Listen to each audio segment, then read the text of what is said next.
Rising up, here we go. No time to be afraid. They say it's impossible. Can't listen to what they say. They got me motivated.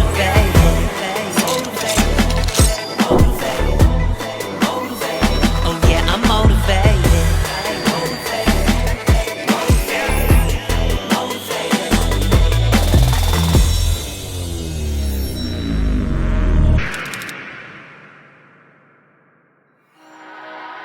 What's up, everybody, and welcome to Maximize the Business of You. I'm Maximino, and today we're talking about something dear to my heart, the music industry, with entertainment lawyer Bob Celestin.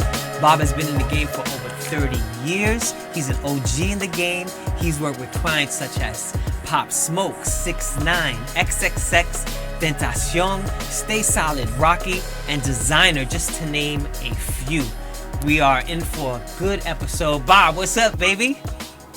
Mighty Max. So good to see you, man. Thank you so much for having me on this Maximize You. Was it Maximize You? This is Maximize the Business of You. Oh, dope. That's even better. Maximize the Business of You. Yes, sir. Man, you were OG in the game. Can you give us a little background on your journey in the music industry and how you found the music industry and got started? Well, long story short, I went to Yale University undergrad. While I was there, I was a DJ. I was a DJ on the radio station WYBC-FM in New Haven, Connecticut. So that really helped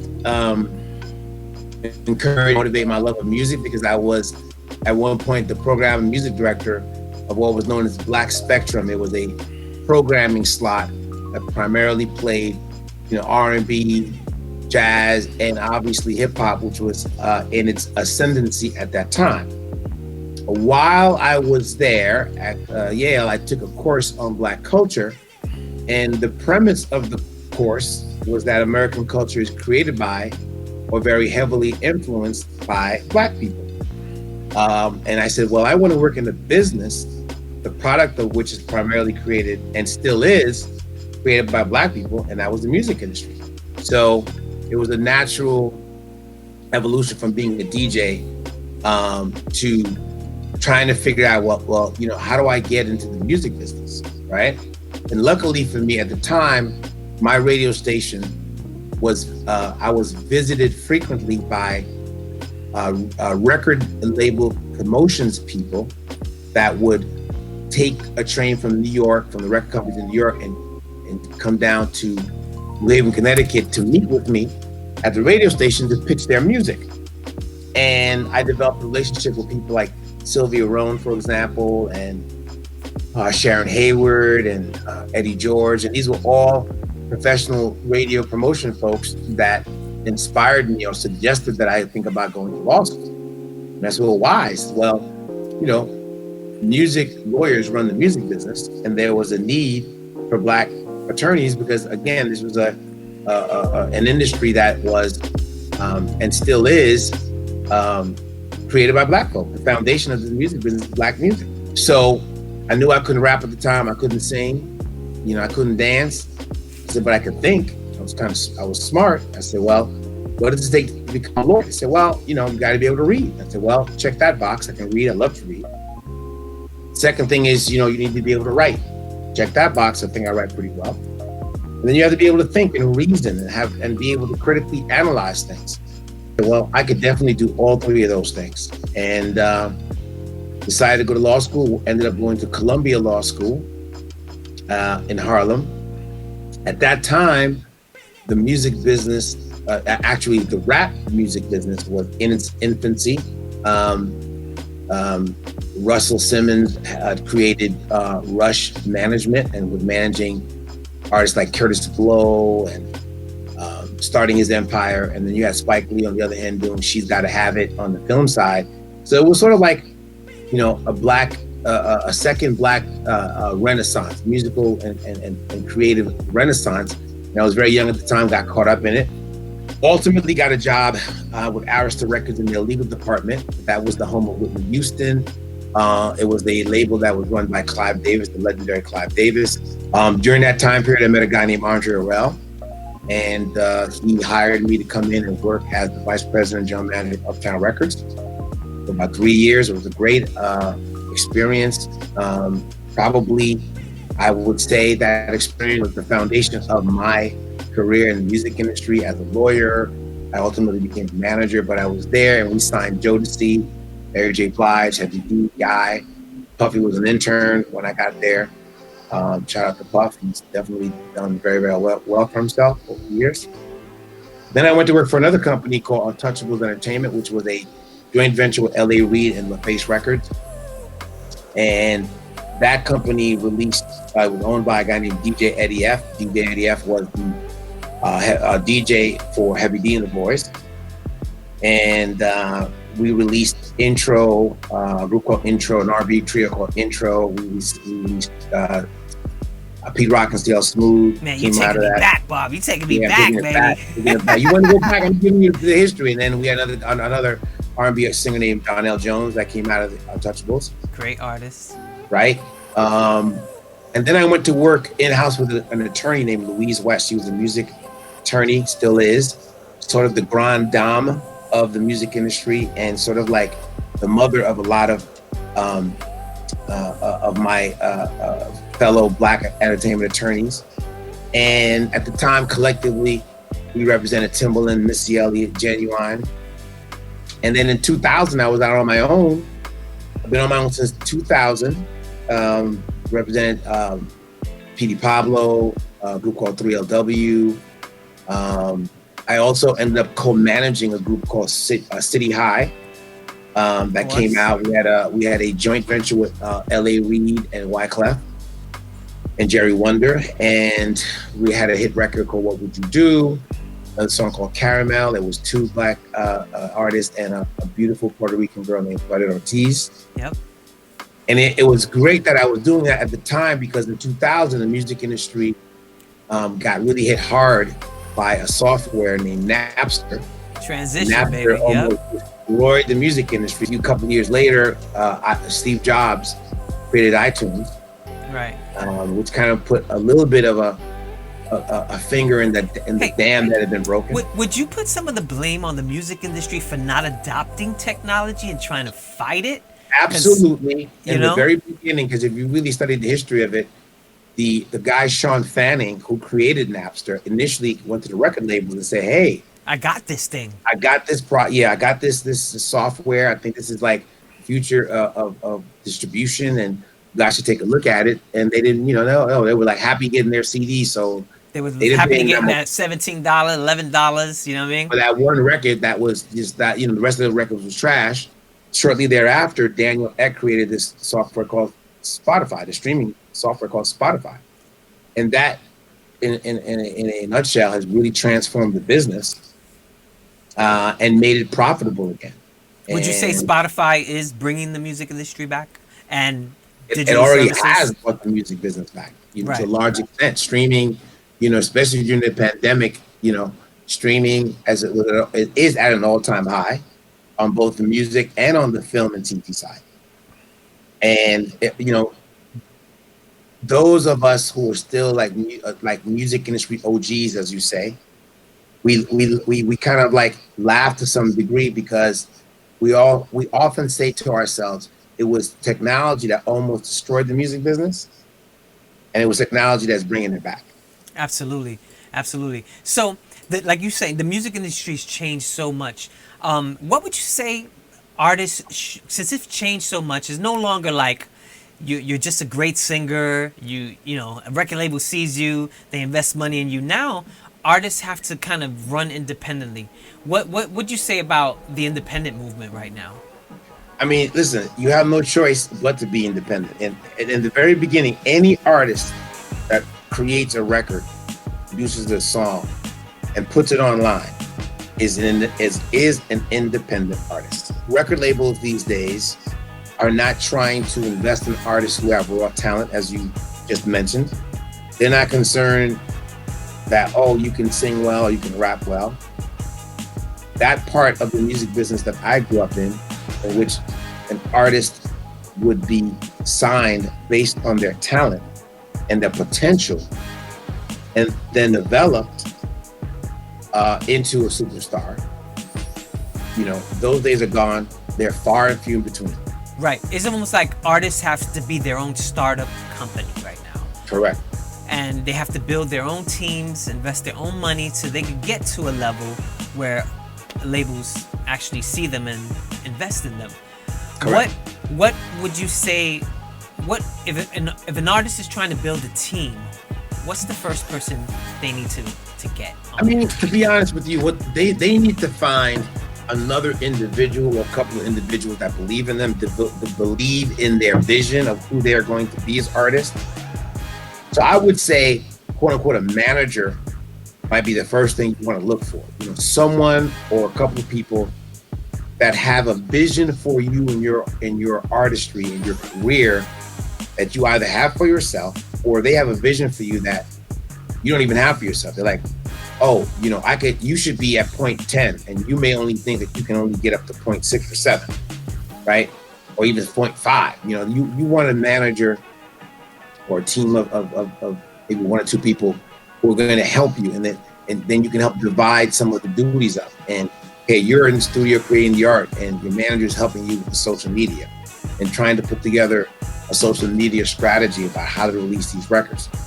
Obviously, if you have the ability, the next step is to find, an attorney, someone to handle the legal foundation for your business, right? Because if you're unless you're Prince and you're writing all your own music, producing all your own music, right, and putting those stuff out, if you got to depend on other producers to make your music or other writers to help you write your lyrics, then you have to deal with, well, how do I, acquire those rights that those other creators have before I put a record together?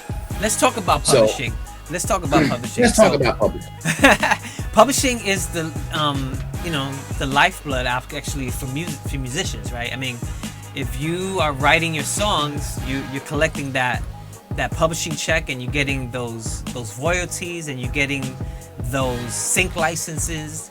How important are split sheets and getting all that stuff figured out in the beginning? Well, first and foremost, you should understand that if you are an artist and you are writing lyrics or you are making music, and if you're producing the music, you are also considered a writer, okay? You automatically have a copyright, because that's the most important term for everybody watching this to remember, the word copyright.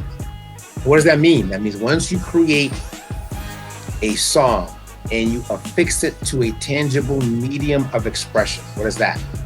Either you put it on your phone, or you write it on a piece of paper, or you record it onto a digital Pro Tool files, or whatever the case may be, you now have a copyright, which means, what does that mean? Well, a copyright, if you take the word copy, C-O-P-Y, and the word R-I-G-H-T, and you kind of like reverse it, so it's write, copy, or write to copy.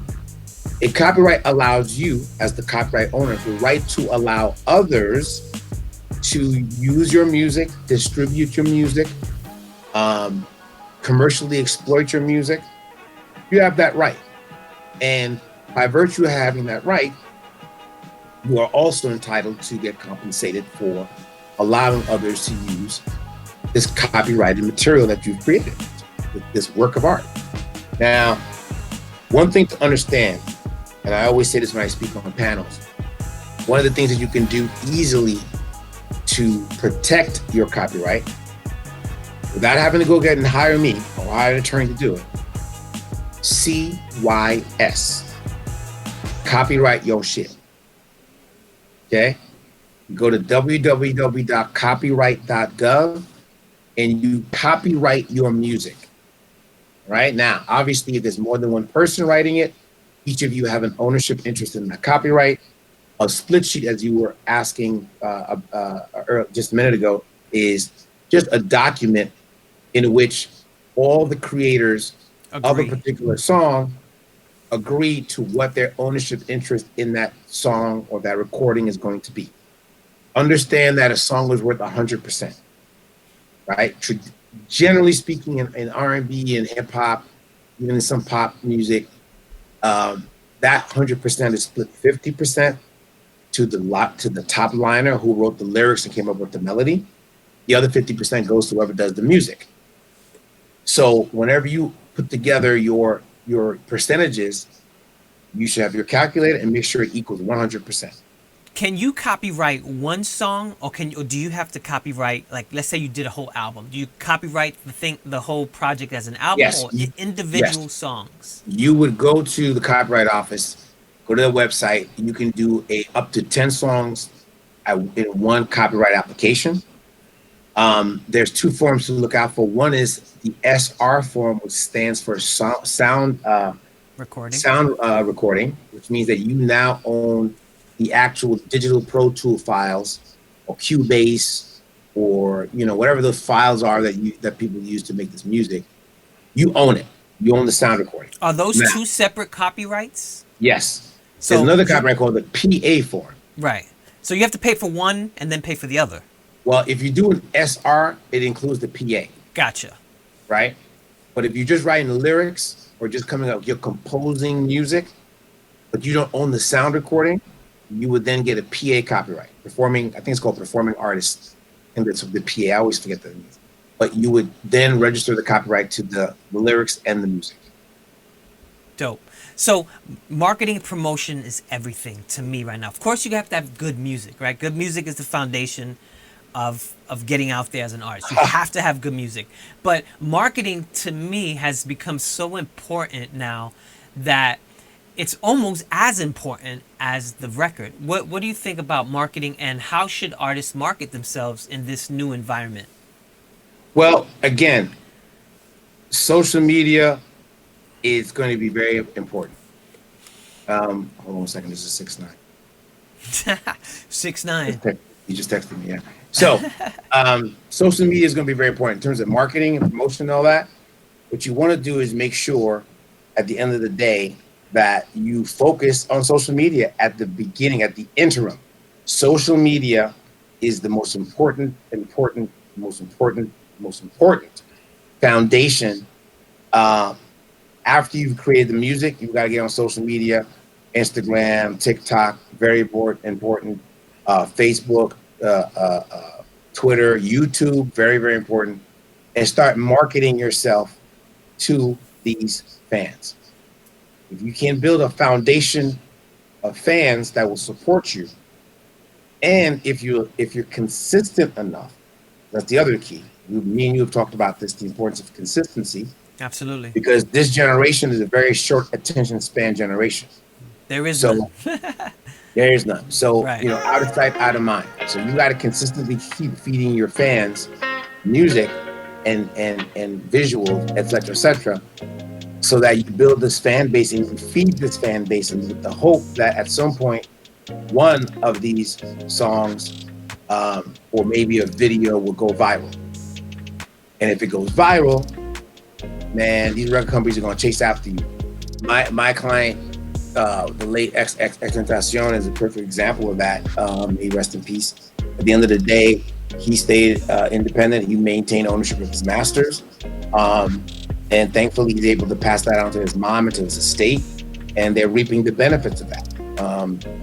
Other artists, have done deals with labels, and that's fine too, because the labels, depending on the level of how badly they want you, at the end of the day, they will pay a lot of money, sometimes life-changing money, right? That can really, if you're smart and you get, you maybe hire a good financial advisor, good business manager of something along those lines, will make sure that you take that money and turn that money into something that can sustain you, whether that one record that they wanted fizzles, or and then you don't have a second record or third record, at least you're not broke at the end of the day, right? Yes. So these deals can be 7-figure deals, and like I said, it can be life changing or life transforming if it's the right deal. People are always scared of, they hear about labels and they hear about these 360 deals. Can you explain the 360 deal for artists out there? Because there's a lot of people that hear 360 deal and they be like, oh, I don't want to get jerked. I don't want to do that. Can you clarify what a 360 deal is? So remember earlier on we were talking about how the music industry got hit hard when Napster came along, right? And so record labels were no longer able to get the revenue they were getting from sales of CDs. Kids start buying CDs. However, record labels are like, wait a minute. The rule of thumb is usually it takes about $1 million to 1.5 million to really break an artist, right, in the public consciousness. So now I'm a record label. I don't spend $1 million, $1.5 million from marketing you, promoting you. Everybody knows your household name. I'm not selling any CDs, but you just created a clothing line, and based on the promotion and marketing that we paid for, now everybody's buying your clothing lines and you're making a shitload of money, or you're getting endorsement deals, or some famous director's kid sees your video and tells dad, "Hey dad, I love this particular artist," and the dad says, "Wow, okay, great. Let me put this person in a movie." And the labels are like, "Wait a minute, we spent all this money to promote and market you. We're not selling records now, so it's only right that we participate in some of this non-record related revenue or ancillary income, and we want a percentage of it by virtue of the fact that we help you get these opportunities." Now, there's something to be said about that argument, right? Because if a record label doesn't spend any money marketing and promoting you, who the hell's going to care that you got a clothing line? Who the hell's going to care that, what brand wants you to endorse their product if you don't have a fan base or an audience? And that's what a record label can help you get. So now, record label's like, well, you know what? We need to share that. So a 360 agreement is where a record label wants to participate in 360 degrees of your entertainment income. So it can be, again, I'm old school. So when we were doing a record deal, there was no 360. It was just, hey, the record label, you get your money from the records. Sales of the record. Right. But then after Napster came and piracy and all that, it's a different conversation. So record labels want a percentage of your touring income. They want a percentage of your merchandise. They want a percentage of your publishing. Now, all these things can be negotiated. I've done deals where there's been no 360s. Why? Because the client had the leverage, right? Yeah, to say, hey, look, what we'll say is, we will pay you a percentage if you, the record label, bring us an opportunity. We're just not just going to give it to you, right? There are other deals where you could do a deal where the label wants a percentage, and you say, all right, well, if you want a percentage of my touring income, you got to give me some money for that. Or if you want a percentage of my,